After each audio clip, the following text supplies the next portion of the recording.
જય માતાજી મિત્રો, ઉનાળો પૂરો થવા આવ્યો છે અને ઘરમાં કેરીની ગોટલીઓ ભેગી થઈ જ હશે. તો આજે આપણે એ ગોટલી ફેંકવાને બદલે તેમાંથી એકદમ ટેસ્ટી, ક્રિસ્પી અને પેટ માટે ગુણકારી એવી ગોટલીનો મુખવાસ ઘરે એવી રીતે બનાવાય તે જોઈશું. બજારમાં આ મુખવાસ બહુ મોંઘો મળે છે, પણ આજે આપણે એકદમ સરળ રીતે ઘરે જ બનાવીશું. તો વિડીયો છેલ્લે સુધી જોજો અને રેસીપી ગમે તો ચેનલને સબસ્ક્રાઈબ જરૂર કરજો.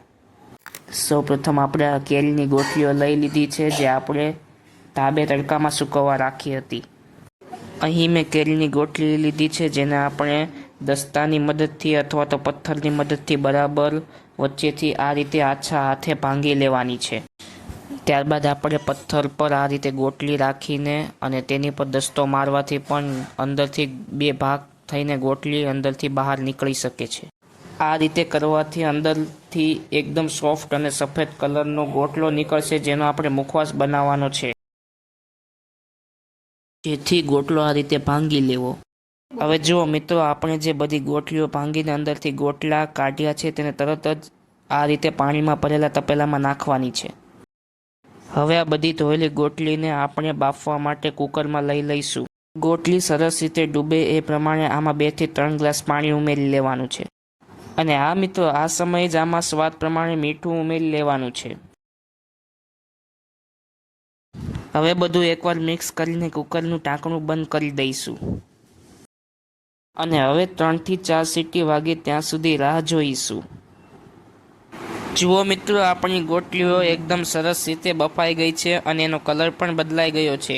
આપણે આ રીતે ચમચી કે છરીની મદદથી ચેક કરી શકીએ છીએ કે તે અંદર સુધી પહોંચી થઈ છે કે નહીં, ગોટલી બફાઈ ગઈ છે કે નહીં. હવે આપણી ગોટલીઓ ઠંડી થઈ ગઈ છે, તો તેને આપણે એક મોટા વાસણમાં ખમણી લઈશું. કંઈક આ રીતે નાની મોટી બધી ગોટલીઓ ખમણી લેવાની છે, એક પછી એક. હવે આપણી ગોટલીઓ ખમણાઈ ગઈ છે. જુઓ તમે, દેખાવમાં કેવી સરસ લાગે છે. હવે આપણે આ બધી ગોટલીને પ્લાસ્ટિકની થેલી પર સૂકવવા માટે મૂકી દઈશું.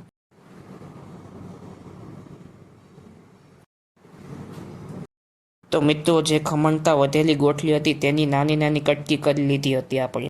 તો આ 2 ગોટલી આપણે તાબે સૂકવવા માટે મૂકવાની છે. આપણે તાબા પર એક ચોખ્ખું કપડું અથવા પ્લાસ્ટિક પાથરી દઈશું અને તેના પર ગોટલીને એકદમ છૂટી છૂટી ફેલાવી દઈશું, જેથી એકબીજા સાથે ચોંટી ન જાય અને બધી બાજુથી સરસ સુકાઈ જાય. તડકામાં સૂકવવાથી આની અંદરનો બધો ભેજ સુકાઈ જશે અને આપણો મુખવાસ લાંબો સમય સુધી સારો રહેશે.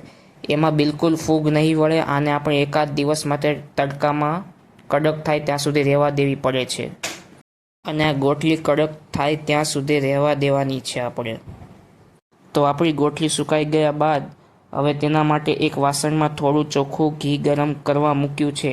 ઘી સહેજ ગરમ થાય એટલે આપણે આ બધી ગોટલી એમાં ઉમેરી દઈશું. હવે આપણે આ બધી ગોટલીઓ ઘીમાં ઉમેરી લેવાની છે.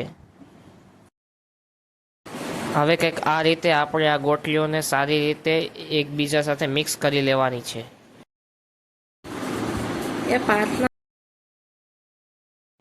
હવે આપણે આમાં થોડો સંચર પાવડર પણ ઉમેરી દઈશું. સંચર પાવડર નાખવાથી આ મુખવાસ એકદમ ચટપટો અને ટેસ્ટી તો લાગશે જ, પણ સાથે પેટ માટે પણ બહુ ગુણકારી બની જશે.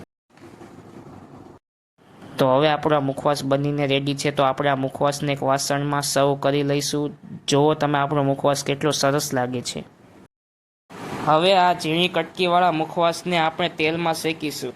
એના માટે વાસણમાં તેલ ગરમ કરીને આ બધી જ કટકી એમાં ઉમેરી દઈશું અને આને પણ થોડા ધીમા તાપે સરસ કલરની થાય અને એકદમ કડકડી થાય ત્યાં સુધી તેલમાં જ શેકી લેવાની છે.